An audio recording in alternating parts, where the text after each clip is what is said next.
Labour's Minister for Women and Equalities Bridget Phillipson appeared on Good Morning Britain this week. Good Morning Britain presenter Kate Garraway clashed with Labour Minister Bridget Phillipson over budget cuts to schools in a fiery moment on the ITV breakfast show. Admitting she was slightly fearful to ask her question, Kate referenced Phillipson's tendency to say, "Wait and see," rather than giving a straight answer.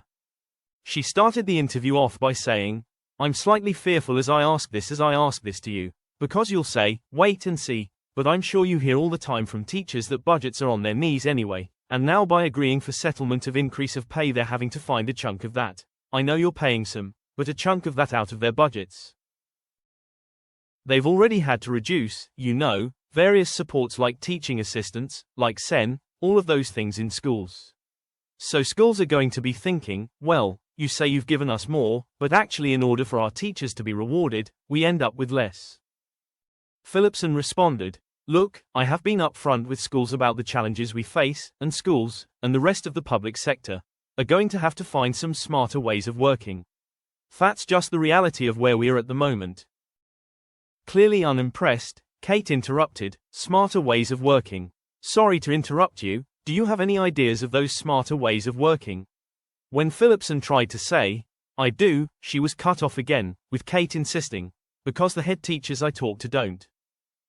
Phillipson said, "I do, and I take my responsibility seriously to work with schools to deliver that. So one real example I can give you, we've worked with 400 schools around bulk buying of energy contracts. The schools that have taken part have seen a reduction by over a third in their energy costs. That's a big difference. So we want to work with schools, particularly on schools' areas of what they're spending, that aren't on their workforce, to bring down costs whether it's energy, procurement, how they recruit in terms of teacher vacancies. Yes, there is more to do, I'm not for one moment suggesting it's easy, I've upfront with schools about that, but the teachers' pay awards that we accepted, we've been cleared for some time, that we would be asking schools to pay for the first 1%, the rest of that, 3%, we are funding and supporting, and we are putting more money into our schools, even with the backdrop of what is pretty challenging. We are investing in education because we know that's how we invest in our country's future and invest in our children."